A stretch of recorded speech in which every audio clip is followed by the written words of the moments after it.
మానసిక ప్రశాంతతను కలిగించే సూర్యగ్రహ దివ్య చరిత్ర వినండి, వినిపించండి, వింటూనే ఉండండి. మీ మనసు దోచే మోహనవాణిలో.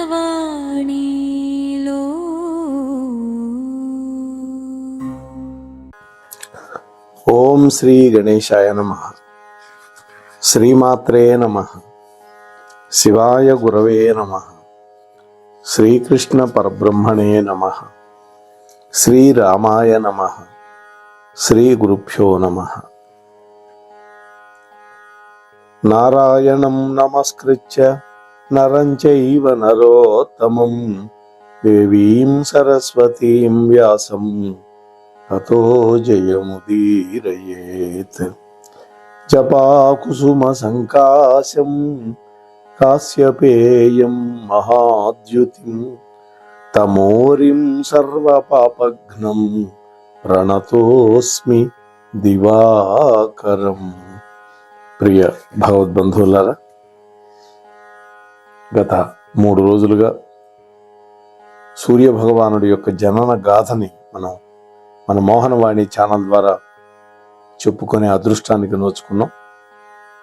వింటూ ఉన్నటువంటి భక్తామ తల్లులకు, తండ్రులకు ముందుగా నా యొక్క నమస్కారాలు.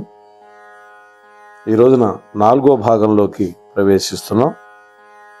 నిన్న బాలసూర్యుడి యొక్క శరీరం వేడెక్కటం, అంతలోకే నారదుల వారు రావడం చెప్పుకున్నాం. నారదుల వారు అడిగాడు, బాలసూర్యుడు బాగున్నాడు కదా అన్నాడు. కశ్యపుడు అన్నాడు, మహర్షి, ఈ మధ్య శరీరం వేడెక్కిపోయి బాధపడుతూ ఉన్నాడు, మాకు కొంచెం ఆందోళనగానే ఉంది అన్నాడు. అట్లాగా, పదండి చూద్దాం అని నారదుడు అరుగు మీద నుంచి లేచి లోపలికి వెళ్ళాడు. బాలసూర్యుడు అంతటా కలయి తిరుగుతూ ఆడుకుంటున్నాడు ఇంట్లో. అదితి లేచి నారదుడికి నమస్కారం పెట్టింది. ఇక్కడ ఏదో కాంతి సంచరిస్తున్నట్లుంది అన్నాడు నారదుడు ఆశ్చర్యం వ్యక్తపరుస్తూ. ఆ బాలసూర్యుడినే చూస్తూ ఉన్నాడు నారదుడు. పుట్టినప్పటి నుంచి ఇంతే మహర్షి, పసివాడి చుట్టూ పసిడి కాంతులు పల్చగా కనపడుతూనే ఉన్నాయి అన్నాడు కాశ్యపుడు. బాలసూర్యుడిని ఎత్తుకొని నారదుడిగా అందించాడు. చూడండి, వీడి శరీరం ఎంత కాలిపోతుందో అన్న. నారాయణ నారాయణ అంటూ నారదుల వారు బాలసూర్యుడిని ఎత్తుకొని పరమానందంతో ఆ చిన్నారి యొక్క మొహంలోకి చూస్తూ ఉండిపోయాడు. మహర్షి అనేసరికి ఆ బాలసూర్యుడి యొక్క ముఖ సౌందర్యాన్ని వీక్షిస్తూ ఉన్నటువంటి నారదుడు ఒక్కసారి ఉలిక్కిపడి మన లోకంలోకి వచ్చాడు. అంటే అంత తాదాప్యం చెందాడు. పదండి అలా ఆశ్రమంలో కూర్చుందాం అంటూ నారదుడు బాలసూర్యుడిని ఎత్తుకొని అవతలకి నడిచాడు. అదితి, కశ్యపుడు ఇద్దరు కూడా మహర్షిని అనుసరించారు. బాలుడిని ఒళ్ళోనే కూర్చోబెట్టుకొని అరుగు మీద కూర్చున్నటువంటి నారదుడు ఆ దంపతుల వైపు చిరునవ్వుతూ చూసి, బాగుందయ్యా కశ్యప, అయితే జన్మించిన రోజు నుంచి మన బాలసూర్యుడు లీలగా కాంతిని ప్రసారం చేస్తున్నాడు అన్నమాట అన్నాడు. పిల్లవాడు పెరిగే కొద్దీ ఆ వెలుగు పెరుగుతూ వస్తోంది మనం మునీంద్ర అన్నది తల్లి. నారదుడు చిన్నగా నవ్వి, బాగుందమ్మా, వెలుగు నీ బిడ్డడి యొక్క సహజ లక్షణం కదా అన్నాడు. వెలుగులు ఇచ్చేవాడు కదా సూర్యుడు, అదే అనుకున్నాం మేమంతా అన్నాడు కశ్యపుడు వినయంగా. నారాయణ, బాగానే ఉంది. అట్లాగే వెలుగుతో పాటు ఆయన గారి వేడిమిని కూడా మీరు స్వీకరించాలి కదా, అందుకనే వేడిగా ఉన్నాడు ఆయన. వెంటనే ఆశ్చర్యంగా చూశాడు కశ్యపుడు. అవును కశ్యప, వెలుతురులాగే వేడిమి కూడా బాలసూర్యుడి యొక్క సహజ లక్షణం. అదే మధ్యాహ్న సూర్యుడైతే మనం తట్టుకోలేము. అట్లాగా కశ్యపుడు ఆశ్చర్యంగా, అవును కదా అదితి, మేమిద్దరం ఇంత మాత్రం కూడా ఆలోచించకుండా ఆందోళనలో మునిగిపోయినాం మహర్షి అన్నాడు. సంతానం పట్ల ఉన్న వాత్సల్యం ఆలోచన శక్తిని మాయలో కప్పివేసింది అన్నాడు నారదుడు నవ్వుతూ. అదితి కళ్ళు రెండు చెమ్మగిలింది. వేడి స్పర్శతో భయపడిపోయాను స్వామి అన్నాడు. అంటే పిల్లవాడికి జ్వరం వచ్చింది అని వాళ్ళు భావించారన్నమాట పుత్ర ప్రేమతోటి. తల్లి, లోకాలకు వెలుగు వేడిమి అందించే వేలుపు నీ బిడ్డగా నీ ఒడిలో ఆడుకుంటున్నాడు, నీ స్తన్యాన్ని గ్రోలుతూ ఉన్నాడు. నువ్వు మరిచినట్టున్నావు ఈ విషయం అని మరొక్కసారి జ్ఞాపకం చేశాడు నారదుడు. ఓ మహర్షి, మీ రాకతో 4 రోజులుగా మమ్మల్ని కలచివేస్తున్నటువంటి ఆందోళన మటుమాయమైపోయింది అని నమస్కరించారు ఇద్దరు. నారదుడు బాలసూర్యుడిని అదితిదేవికి అందించాడు. అదితి పిల్లవాడిని తీసుకొని లోపలికి వెళ్ళింది. ఆ తర్వాత నారదుడు, ఓ కశ్యప, సకాలంలో బాలసూర్యుడికి విద్యాభ్యాసం ప్రారంభించవయ్యా. 4 వేదాలతో పాటు నువ్వు నేర్చుకున్నటువంటి సకల శాస్త్రాలు నీ కుమారుడికి బోధించాలి. ఈ బాలసూర్యుడు నీ అధ్యాపకత్వంలో సకల విద్యా పారంగతుడు కావాలి అని సలహా ఇచ్చాడు నారదుడు. భగవంతుడి యొక్క ప్రేరణతో వస్తాడు నారదుడు. నారదుడు ఎక్కడికొచ్చినా శుభం జరిపిస్తాడు.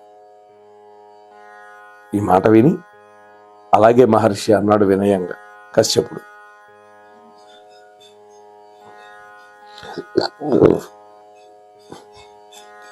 నేను ఎంతో జ్ఞానం సంపాదించిన వాడిని అయినా మహర్షి, ఈ అదితి పుత్రులకి, దితిపుత్రులకి, ఇతర పుత్రులకి నా విద్యను సంపూర్ణంగా నేర్పించలేకపోయాను. కానీ ఈ సూర్యుడిని సకల శాస్త్ర పారంగతుడిని చేస్తాను అని ఆనందంగా చెప్పాడు. మంచిది. విద్యార్జనలో, విద్యలో, విద్యాభ్యాసంలో సూర్యుడు నిన్ను మించిపోవాలి. అంటే తండ్రిని మించిన కొడుకు అనిపించుకోవాలి అని నారదుడు అన్నాడు. నా కోరిక కూడా అదే మహర్షి.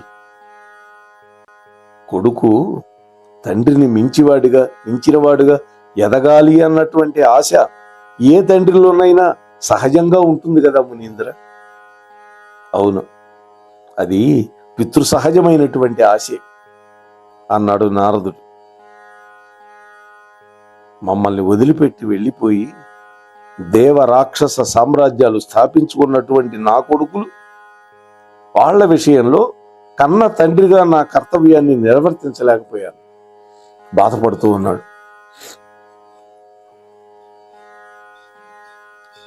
ఓ కశ్యప, నువ్వేం దిగులు పడద్దు. అదంతా కూడా విధి యొక్క సంకల్పం. కలసి వెలసి ఉండలేకపోయినప్పటికీ, గర్భశత్రువులుగా ఉన్నప్పటికీ, నీ పుత్రులైనటువంటి దేవతలు, రాక్షసులు ఎవరికి వాళ్ళు వివాహాలు చేసుకుని వైభవంతో జీవిస్తున్నారు కదా. వాళ్ళ రాజ్యాలు వాళ్ళు పరిపాలించుకుంటూ ఎవరికి ఏ లోటు లేదు కదా. ఎందుకు అనవసరంగా దిగులు పడుతున్నావు?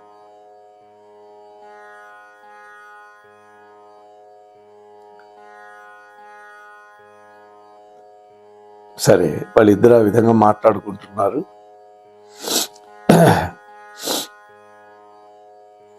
కశ్యప, నారదుడు చెబుతున్నాడు చివరికి వెళ్ళేటప్పుడు, శ్రీ మహావిష్ణువు కుడి కంటిలో ఉండే సూక్ష్మ సూర్యుడు ఈ రోజున నీ పుత్రుడిగా నీ ఇంట్లో తిరుగుతున్నాడు.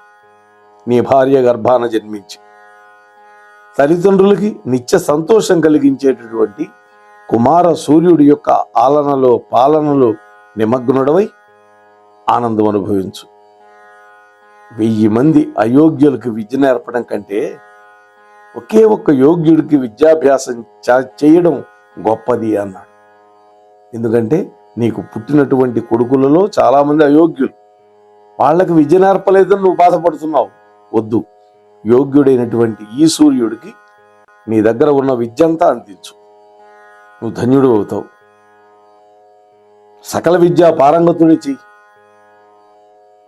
ఈ విధంగా సూర్యుడు ఉద్బోధ చేశాడు. నారదుడు సెలవు తీసుకొని వెళ్ళిపోయినాడు. ఆ తర్వాత కశ్యప ప్రజాపతి అధ్యాపనంలో సూర్యుడి యొక్క విద్యా సముపార్జన ప్రారంభమైంది. వేదాలు, వేదాంగాలు, తర్కము, వ్యాకరణము, ధర్మశాస్త్రం, మీమాంస, జ్యోతిషం, వైద్యశాస్త్రం ఇవన్నీ కూడా అచిర కాలంలోనే సూర్యుడి యొక్క మేధస్సులో కాపరం చేయటం మొదలుపెట్టాయి. అంటే అంత వేగంగా గ్రహించాడు విద్యలు.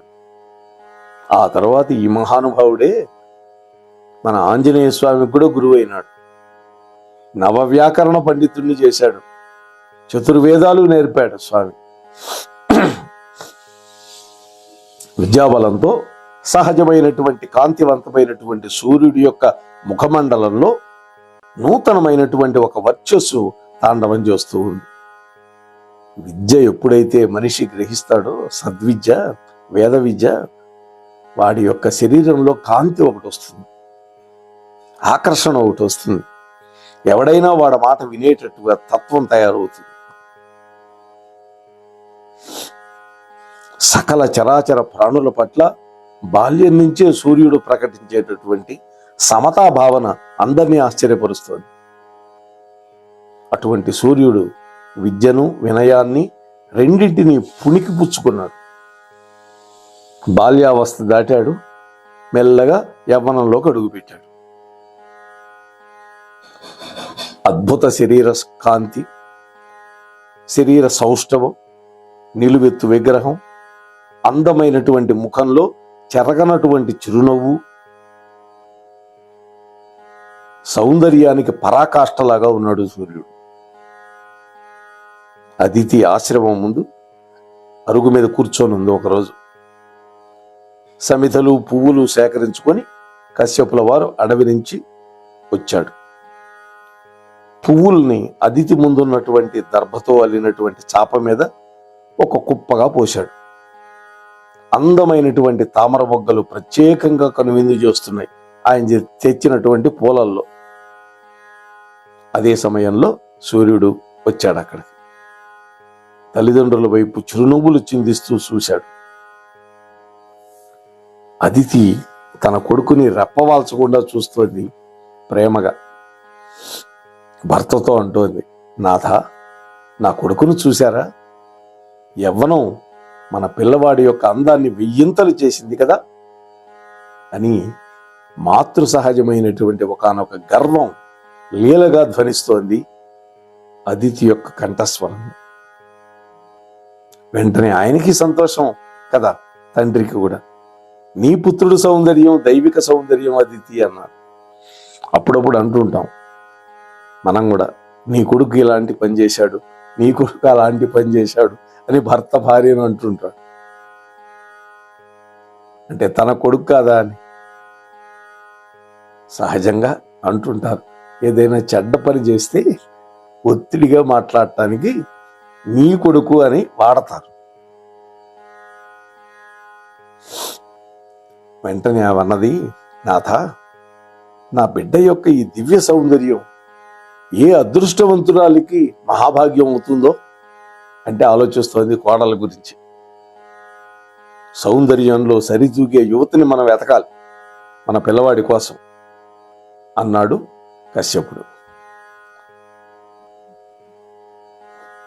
సూర్యుడు ఎప్పుడైతే ఆ పువ్వులు రాశిగా పోసిందిగా, అందులో కొన్ని తామర మొగ్గలు కూడా ఉన్నాయిగా, సూర్యుడు రాగానే ప్రాణం వచ్చినట్లుగా ఆ తామర మొగ్గలన్నీ వికాసం చెంది అద్భుతంగా సౌందర్యంగా ఉన్నాయి. వెంటనే సూర్యుడు అన్నాడు, తండ్రి, ఆ సమితలు ఇలా ఇవ్వండి అన్నాడు. కశ్యపుడు మోసుకొస్తున్నటువంటి సమితల మోపు తీసుకొని సూర్యుడు ఆశ్రమంలోకి వెళ్ళాడు. కశ్యపుడు అక్కడే అరుగు మీద కూర్చున్నాడు. అదితి కశ్యపులు ఇద్దరూ కొడుకు వైపే చూస్తూ ఉన్నారు ప్రేమతోటి. ఉన్నట్లుండి ఆశ్రమం ముందు వైపు నుంచి శ్రావ్యంగా నారాయణ నామగానం వినపడింది వాళ్ళకి. ఇద్దరు తలలు తిప్పి చూశారు. మహతి అనేటువంటి వీణను మీటుకుంటూ హరినామాన్ని గానం చేస్తూ వస్తూ ఉన్నాడు నారద మహర్షి. అదితి కశ్యపుడు ఇద్దరు అరుగు మీద నుంచి లేచారు. మర్యాదపూర్వకంగా నారదుడికి ఎదురు వెళ్ళారు. చిరునవ్వుతో స్వాగతం చెప్పి, దయచేయండి మహర్షి అని రెండు చేతులు జోడించన్నారు ఇద్దరు. అట్లాగేనమ్మా, దానికేం భాగ్యం, వస్తున్నాను కదా అన్నాడు నారదుడు. ఆకాశ మార్గాన వెళుతూ ఉంటే మీ సుపుత్రుడు సూర్యుడు ఏదో కాంతి స్తంభంలాగా కనపడ్డాడు నాకు. వయస్సు పెరిగింది, అందము పెరిగింది, అందుకనే ఒక్కసారి చూసి పోదామని వచ్చాను అన్నాడు. ఇప్పటిదాకా మేమిద్దరం కూడా అదే మాట్లాడుకుంటున్నాం మహర్షి. సూర్యుడు చూడచక్కని యువకుడయ్యాడు అన్నాడు తండ్రి కశ్యపుడు ఆనందంగా. అవునవును, మరి వివాహం ఏదన్నా సంకల్పించారా అన్నాడు నారదుడు. మాదేముంది మహర్షి, ఆ దైవమే సంకల్పం చేయాలి అన్నది తల్లి వినయంగా. దైవ సంకల్పం జరిగిపోయిందయ్యా కశ్యప. చూడచక్కని సుందరాకారుడైనటువంటి నీ కొడుకు సూర్యుడికి చూడచక్కనైనటువంటి సుందరీమణి కావాలి కదా. ఇటీవలే చూశాను అటువంటి సుందరాంగిని అని అరుగు మీద కూర్చున్నాడు నారదుడు. ఎక్కడ మహర్షి అన్నది ఆత్రంగా. ఎవరా చిన్నది? దేవశిల్పి విశ్వకర్మ ఉన్నాడు కదా, ఆయన ఎవరనుకున్నారు అని అడిగాడు నారదుడు. ప్రభాసుడనే వసువు కొడుకు కదా అన్నాడు కశ్యపుడు. అవును, అష్టవసువుల్లో 8వ వాడైనటువంటి ప్రభాసుడికి ఆయన పత్ని అయినటువంటి వరస్త్రీకి పుట్టినటువంటి వాడు ఈ విశ్వకర్మ. ఆయన సేవలు అందుకోనటువంటి దేవతలు లేరయ్యా. ఆ దంపతుల యొక్క పెద్ద కూతురు సంజ్ఞాదేవి, మహాసౌందర్య రాశి. మన సూర్యుడి కోసమే పుట్టింది అనిపించింది నాకు ఆ అమ్మాయిని నేను చూడగానే అన్నాడు నారదుడు. అట్లాగా మహర్షి, అయితే విశ్వకర్మ దంపతులను సంప్రదించి వాళ్ళ అభిప్రాయం అంటూ ఉండగానే అది అంటూ ఉంది. నారదుడు ఆపి, తెలుసుకునే వచ్చానమ్మా అని అదితిదేవి మాటకు అడ్డుపడ్డాడు నారదుడు. మన సూర్యుడి గురించి ఆ విశ్వకర్మ కూడా ఆ నోట ఈ నోట మాత్రమే కాకుండా చతుర్ముఖ బ్రహ్మ యొక్క 4 నోళ్ళ నుంచి కూడా విన్నాడమ్మా. ఆ దంపతులకి లేశమంత అభ్యంతరం లేదు తమ కన్యామణిని నీ కొడుక్కి ఇవ్వడానికి. అయితే ఆ కన్యామణి అభిప్రాయం తెలుసుకున్నారా మహర్షి? చూసారా, ఆ రోజున అమ్మాయి యొక్క అభిప్రాయానికి కూడా విలువ ఉన్నది. అంతే తప్ప బలవంతపు పెళ్లిళ్ళు ఏనాడు ఎవరూ చేసిందే లేదు. ఇది గుర్తుపెట్టుకోవాలి. అమ్మా, ఆ సంజ్ఞాదేవి యొక్క అభిప్రాయం కూడా నేను పసిగట్టే వచ్చాను. ఆమె తల్లిదండ్రుల సమక్షంలోనూ విడిగాను సూర్యుడి యొక్క అందచందాలను ప్రభావాన్ని కళ్ళ కట్టినట్టు చక్కగా చెప్పాను. సంజ్ఞాదేవి తన ఇష్టాన్ని పెదవులతో చెప్పలేదు కానీ ఆమె కళ్ళతో స్పష్టం చేసింది అన్న. కళ్ళు కూడా మాట్లాడతాయి. కనులు పలకరించేనే తనువు పులకరించేనే అనే ఒక పాట కూడా ఉంది. కొంతమంది ఆదర్శ దంపతులు కళ్ళతోనే మాట్లాడుకుంటారు. అలాగా అయితే అన్నీ ఆకలింపు చేసుకొని వచ్చారన్నమాట. సంతోషం మహర్షి అంది తల్లి. నారదుల వారి తీరే అంత అదితి. మన కళ్యాణం విషయంలో కూడా అలాగే చొరవ చేశాడు కదా గతంలో. కశ్యపుడు గతాన్ని గుర్తు చేసుకున్నాడు. ఇంతెందుకు ఓ కశ్యప ప్రజాపతి, నాతో చెప్పకపోయినప్పటికీ ఆ సంజ్ఞాదేవి అభిప్రాయం నేను వినే వచ్చాను. ఆ చిన్నది ఉద్యానవనంలో తన తల్లితో సూర్యుడి గురించి ఉత్సాహంగా చెబుతూ ఉంటే ఆ మాటలు నేను చాటుగా విన్నాను.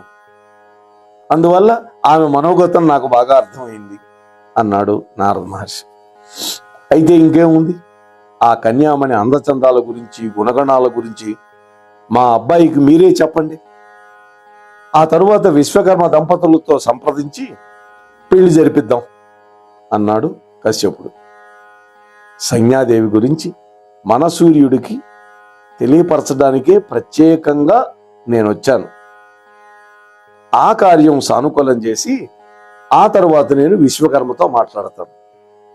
ఆయనే మీ దర్శనానికి వస్తాడు అని నారదుల వారు అన్నారు. మరి ఆ తర్వాత సంజ్ఞాదేవికి సూర్య భగవానుడికి ఏ విధంగా వివాహం అయింది తదితర విశేషాలన్నీ సూర్య భగవానుడి యొక్క అనుగ్రహంతో రేపటి రోజు మనం ముచ్చలించుకునే ప్రయత్నం చేద్దాం. అంతవరకు ఈ ఛానల్కి సబ్స్క్రైబ్ చేయకపోతే వెంటనే చేయండి. మీతో పాటు కనీసం 4-5 చేత చేయించి మీ అంశం మీకు నచ్చితే ఒక లైక్ ఇచ్చి మీ కామెంట్ కూడా పెట్టండి. కనీసం 10 మందికి ఈ వీడియో పంచండి. అంతేకాదు హైప్ అనే బటన్ని కనుక మీరు ప్రెస్ చేస్తే ఎక్కువ మందికి యూట్యూబ్ వాడు వైరల్ చేస్తాడు ఈ వీడియోని అని మీతో మనవి చేసుకుంటూ స్వస్తి సర్వేషాం. మన మోహనవాణి కార్యక్రమాలు మీకు నచ్చినట్లయితే వెంటనే ఒక లైక్ చేయండి, అలాగే కామెంట్ చేయండి, ఎక్కువ మందికి షేర్ చేయండి. సబ్స్క్రైబ్ చేసుకోకపోతే వెంటనే మన ఛానల్కి ఇప్పుడే సబ్స్క్రైబ్ చేసుకోండి. ధన్యవాదాలు.